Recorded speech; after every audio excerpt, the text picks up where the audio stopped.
At the YMCA in Southeast San Diego, you might expect to see folks exercising or even children on the playground.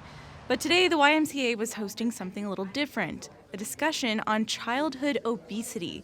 It was hosted by the county's Childhood Obesity Initiative. I'm happy to applaud the fact that the childhood obesity rates in our county are starting to dwindle, but when we still have 1 in 3 that are still either overweight or obese, there's still so much more that we should do.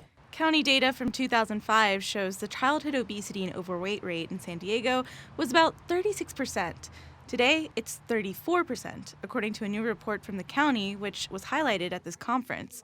So I asked Paige Metz, the health and physical education coordinator for the county's Office of Education, why it's taken 14 years for this rate to move down by just 2%. We've seen pockets where it's decreased, where there's been a very specific and very strategic approach. The problem is that we need to make sure that what we're doing is countywide. The San Diego County's Office of Education, Metz says, works with school districts to inform them on best practices for physical education and nutrition, but it doesn't have the power to tell these districts what food to put on the menu, to tell them how to define the types of exercise kids should have, or what type of outreach they should have for parental education. I think the county has done a good job of really reaching out and getting community members to start the conversation. And I think that as time goes by, now we need to make sure that those conversations don't just happen at that leadership level, but how do we make sure that there are really, there's teeth and actions down below it? Still, Dr. Wilma Wooten, public health officer for the county, says that 2% decrease took a lot of work.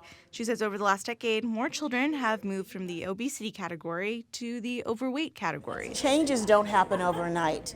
And since 2006, we've made investments into the Childhood Obesity Initiative.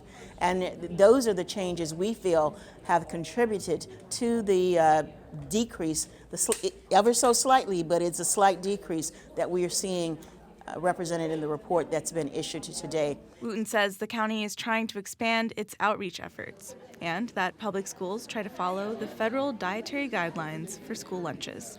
Shalina Chatlani, KPBS News.